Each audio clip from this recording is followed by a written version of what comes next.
నమస్కారం NSTV news కి స్వాగతం. నా పేరు ఉషా. ముందుగా ముఖ్య అంశాలు. తాళ్లరేవు మండలం అరటికాయలంక సమీపంలోని యానం రిసార్ట్లో డాక్టర్ బిఆర్ అంబేద్కర్ కోనసీమ జిల్లా వైఎస్ఆర్ కాంగ్రెస్ పార్టీ అధ్యక్షులు చిర్ల జగ్గిరెడ్డి అధ్యక్షతన ముమ్మిడివరం నియోజకవర్గ మాజీ శాసనసభ్యులు మరియు వైఎస్ఆర్ కాంగ్రెస్ పార్టీ నియోజకవర్గ కోఆర్డినేటర్ పొన్నాడ వెంకట సతీష్ కుమార్ ఆధ్వర్యంలో ఆక్వా రైతుల సమస్యలపై రౌండ్ టేబుల్ సమావేశం నిర్వహించబడింది. ఈ సమావేశానికి జిల్లాల్లోని వివిధ ప్రాంతాల నుంచి పెద్ద సంఖ్యలో ఆక్వా రైతులు హాజరై ప్రస్తుతం ఆక్వా రంగం ఎదుర్కొంటున్న సమస్యలను నాయకుల దృష్టికి తీసుకువచ్చారు. ముఖ్యంగా గిట్టుబాటు ధరలు లేకపోవడం, విద్యుత్ ఛార్జీల పెంపు, ఆక్వా ఫీడ్ ధరలు అధికంగా ఉండడం, సాగులో ఎదురవుతున్న ఇబ్బందులపై తమ ఆవేదనను వ్యక్తం చేశారు. వారు ఆలోచన చేసి నిరీక్షిస్తుంటే ఏదైతే 8 రూపాయలు ఈ ఫీడ్ ధరలు పెంచినప్పుడు వారి దృష్టికి తీసుకెళ్తే దాన్ని 12 రూపాయలు చేసి ఈరోజు ఆక్వా రైతుల యొక్క నడ్డి విరిచే కార్యక్రమం ఈ కూటమి ప్రభుత్వం చేస్తుందని చెప్పి సందర్భంగా మనవి చేస్తున్నాం. ఏదైతే నారా చంద్రబాబు నాయుడు గారు ఎన్నికల ముందు అన్ని జోన్లకి నేను ₹50 సబ్సిడీ ఇస్తానని చెప్పి ఇవాళ వారిని నమ్మబలికిచ్చి వారి ఓట్లు దండుకుని ఈ రోజున వారిని నట్టేట ముంచినటువంటి ఘనత నారా చంద్రబాబు నాయుడు గారికి దక్కుతుంది. కాబట్టి ఏదైతే ఈరోజు ఆక్వా రైతు సోదరులకు ఉన్నటువంటి ఈ యొక్క ఫీడ్ ధరలు కానీ లేదా ఉన్నటువంటి రొయ్యల ధరలు కూడా ఎవరైతే ఒక సిండికేట్గా ఏర్పడి ఆ సిండికేట్ దగ్గర కొన్ని 100 కోట్లు నారా చంద్రబాబు నాయుడు గారు మరి రాత్రిపూటలు తీసుకొని తద్వారా రైతుల్ని నట్టేట ముంచి ఈ యొక్క రొయ్య రేట్లనేమో తగ్గిస్తూ ఉన్నాడు, ఫీడ్ రేట్లనేమో మరి ఒక పథకం ప్రకారం మరి పెంచేటువంటి కార్యక్రమం చేస్తున్నాడు. కనుక దానికి వైఎస్ జగన్మోహన్ రెడ్డి గారికి ఒక ఉద్యమ రూపంలో తప్పనిసరిగా ఆక్వా రైతు పక్షాన ఆక్వా రైతుకి అండగా నిలబడడం కోసం ఈ ప్రభుత్వం ఎన్ని ఇబ్బందులు పెట్టినా వారి హెలికాప్టర్లో రావడానికి హెలికాప్టర్ పర్మిషన్ ఇవ్వకుండా నారా చంద్రబాబు నాయుడు గారు ఎన్ని కుట్రలు పన్నినా తప్పనిసరిగా అవసరమైతే మరి రొయ్య రైతుల కోసం రైలుకైనా వస్తాననేటువంటి మాట మా నాయకుడు చెబుతూ ఉన్నాడు.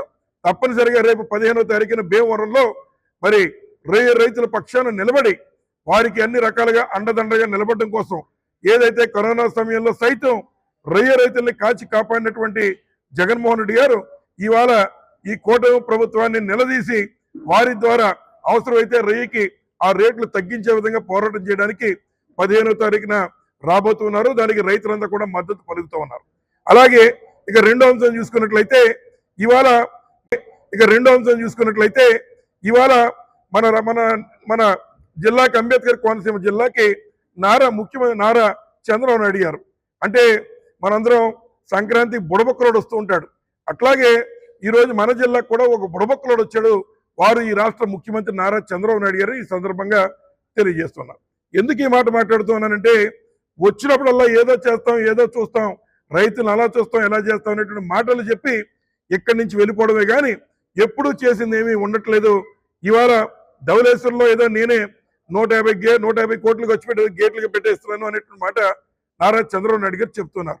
వాస్తవంగా రాజశేఖర రెడ్డి గారు ఏదైతే ఆయన ముఖ్యమంత్రిగా ఉన్నప్పుడు సర్దార్ కాటన్ గారు మరి ధవళేశ్వరం బ్యారేజ్ కట్టిన తర్వాత మళ్ళీ అంత భారీగా నిధులు మరి ఏదైతే డెల్టా మోడర్నైజేషన్కి నిధులు ఇచ్చినటువంటి గనుడు డాక్టర్ వైఎస్ రాజశేఖర రెడ్డి గారు మరి 1625 కోట్ల రూపాయలు ఆ రోజు రాజశేఖర రెడ్డి గారు మరి డెల్టా ఆధునీకరణ చేయడం కోసం నిధులు మంజూరు చేశారు.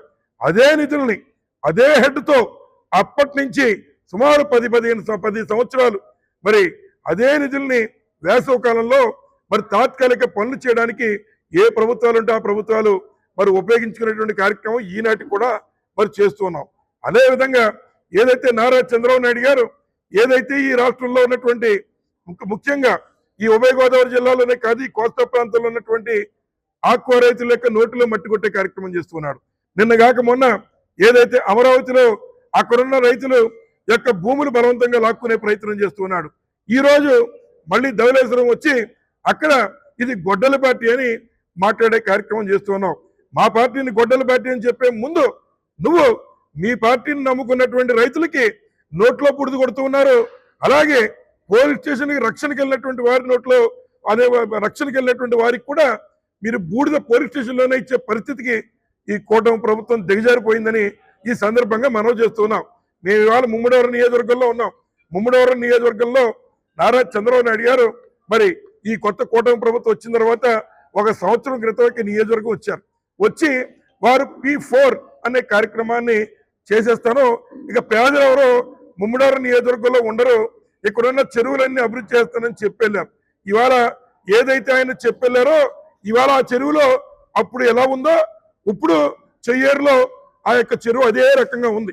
అంచేత ఇప్పటికైనా నారా చంద్రబాబు నాయుడు గారు ఈ యొక్క బుడబొక్కల కబుర్లు మానేసి మీరు ఇవాళ అంబేద్కర్ కోనసీమ జిల్లాకు వచ్చి ఇక్కడున్న రైతులకి మీరు యూరియా ఎప్పటి నుంచి ఇస్తారో చెప్పండి డైరెక్ట్ గా.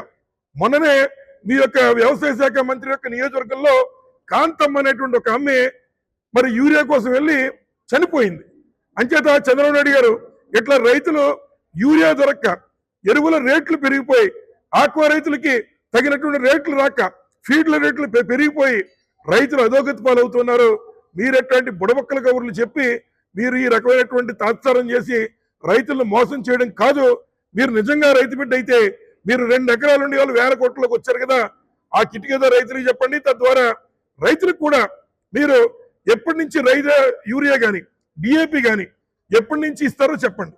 ముఖ్యంగా నాకు తెలిసినటువంటి విషయం ఏమిటంటే ఎప్పుడు ఈ భారతదేశంలోనే కొత్త సిస్టం తెచ్చి ఎవరైతే లోకేష్ గారి యొక్క మరి బినామీ ఒకరు ఏపీ ఎయిమ్స్ అనేటువంటి ఒక యాప్ ఏదో పెట్టారు.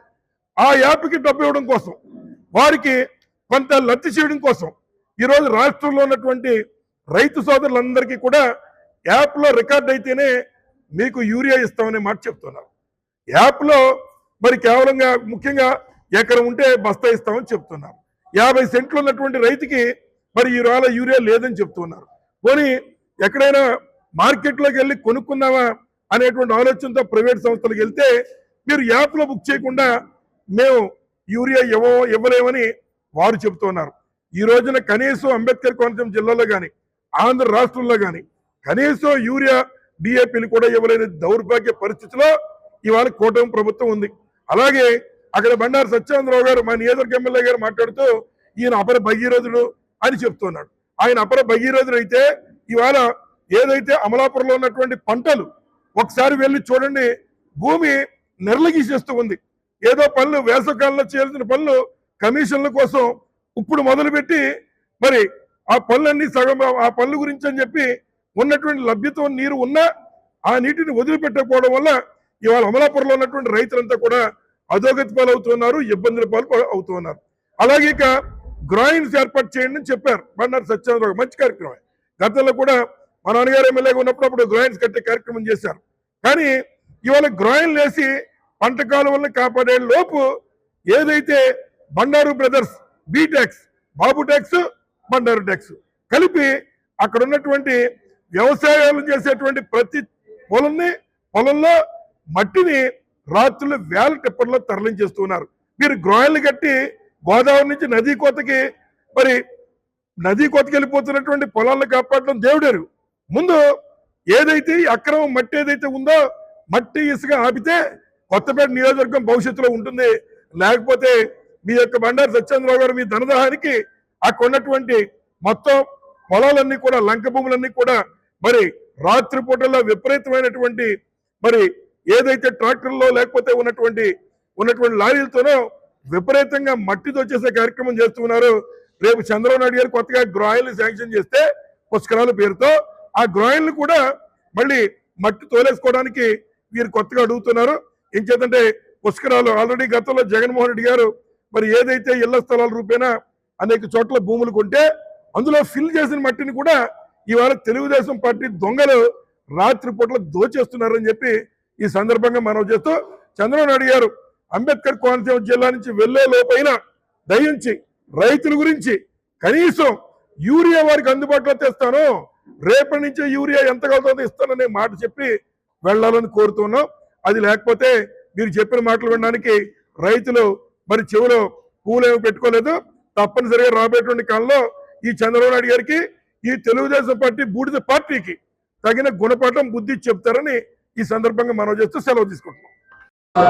జగన్మోహన్ రెడ్డి నాయకత్వంలో ఈ రాష్ట్రంలో ముఖ్యమంత్రిగా ఉండగా ఏ రకంగా రైతుకు మంచి జరిగిందని మనం చూసాం.